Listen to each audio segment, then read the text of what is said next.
بسم اللہ الرحمن الرحیم۔ السلام علیکم۔ پاکیزہ ٹی وی سے اویس ریاض شیخ آپ سے مخاطب ہوں۔ لیکن ہم پاکستان کے حالات مہنگائی کے پوائنٹ آف ویو سے تو کافی زیادہ خراب ہو چکے ہیں۔ انفلیشن کافی زیادہ، کرنسی ڈیویلیوشن آلریڈی کافی زیادہ ہو چکی ہے، اگرچہ تھوڑا سا ڈالر بیک آیا، لیکن پھر بھی ایک کافی زیادہ انکنسیڈریبل سی چیز بن چکی ہے۔ بہت بڑی تعداد ہے پاکستانی نوجوانوں کی، ہنرمند افراد کی، اسکلفل پرسنس کی، جو پاکستان چھوڑ کے باہر جانا چاہ رہے ہیں due to some other reasons to.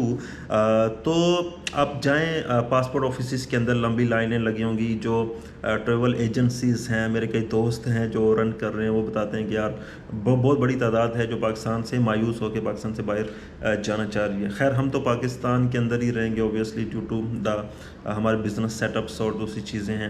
ایک سٹوری آپ کو سناتا ہوں، سٹوری کو سننے کے بعد آپ ڈیسائیڈ کیجیے گا کہ کیا پاکستان کے حالات صحیح ہو سکتے ہیں کہ پاسبلٹی نہیں ہے۔ صحیح ہو سکتے ہیں لیکن صحیح بندہ کوئی آ جائے۔ اچھا، اس سٹوری کا آغاز ہوتا ہے 1948 سے، جرمنی کی میں بات کرنے لگا ہوں۔ 1973 تک 25 سال کے دورانیے میں یہ سٹوری چلتی رہتی ہے، اس میں چیزیں چینج ہوتی رہتی ہیں، اور پھر دنیا کا پسماندہ ترین بن چکا ہوا ملک، دنیا کا ایک ایگریسو اکانومی والا ملک بن جاتا ہے۔ جرمنی نے ایسے کون سے سٹیپس لیے تھے؟ پہلے میں آپ کے سامنے ایک پکچر رکھتا ہوں کہ جرمنی کے حالات کتنے زیادہ خراب ہو چکے تھے۔ جرمنی کے جو جتنے بھی گھر تھے اس کا 5واں حصہ تباہ ہو چکا تھا۔ 20% آف ٹوٹل ہاؤسنگ انڈسٹریز جو تھی وہ تباہ ہو چکی تھی۔ وہاں پہ ایگریکلچر زیرو ہو چکا تھا، لوگ چیزیں بونا ہی نہیں چاہ رہے تھے۔ اس انڈسٹری کی بات کریں تو کوئی بندہ پروڈکشن نہیں کرنا چاہ رہا تھا ڈیو ٹو ہیوی ٹیکسیز، اور پرائس کنٹرول سسٹم بہت زیادہ وہاں پہ ہیوی تھا۔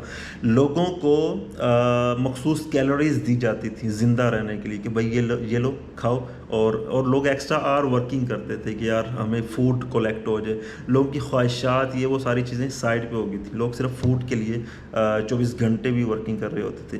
کرنسی پر لوگوں کا اعتماد زیرو ہو چکا تھا، لوگ کرنسی کو یوز ہی نہیں کرتے تھے فار ٹریڈ۔ لوگ بارٹر سسٹم پہ آ چکے تھے، چیزوں کے عوض چیزیں دیتے تھے، یا سگریٹ کی ڈبیوں کو as a medium of exchange کے یوز کیا جاتا تھا۔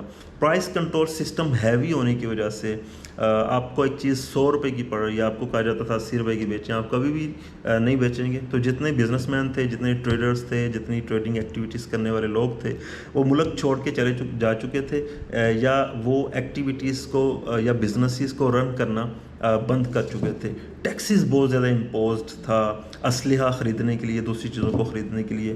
اس وجہ سے لوگ جو ہے وہ ہیوی ٹیکسز کی وجہ سے بہت زیادہ پریشان نظر آتے تھے۔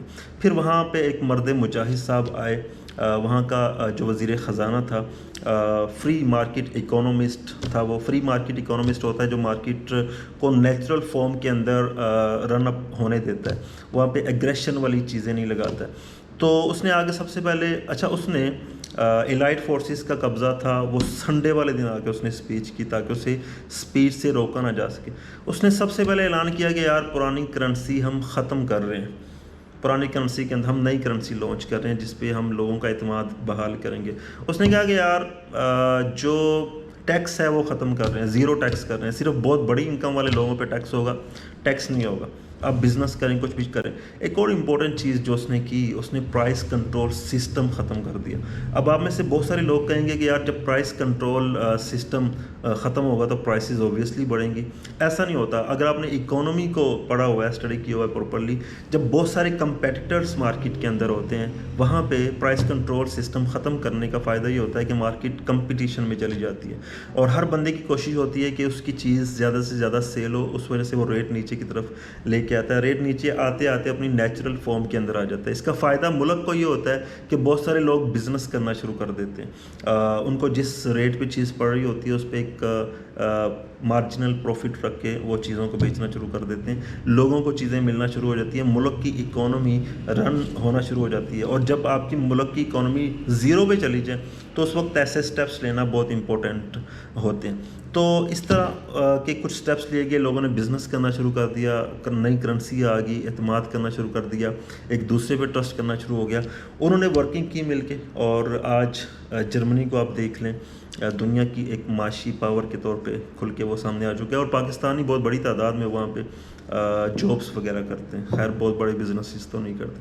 تو پاکستان کے بھی حالات بہتر ہو سکتے ہیں. میں یہ نہیں کہتا کہ وہ چیزیں جو جرمنی کے اندر امپوز کی گئی تھیں وہی پاکستان کے اندر امپوز کی جائیں, لیکن پاکستان کی جیوگرافی کے مطابق, جیوگرافیکل سچویشن کے مطابق, دوسری اکنامک سچویشن کے مطابق آپ کوئی نہ کوئی پلانس تو لانچ کر سکتے ہیں. اگر آپ 50s 60s کے اندر جائیں تو Pakistan 5 year 10 years 15 years plan launch کرتا تھا, جسے دنیا کے ترقی یافتہ ممالک بھی فالو کرتے تھے.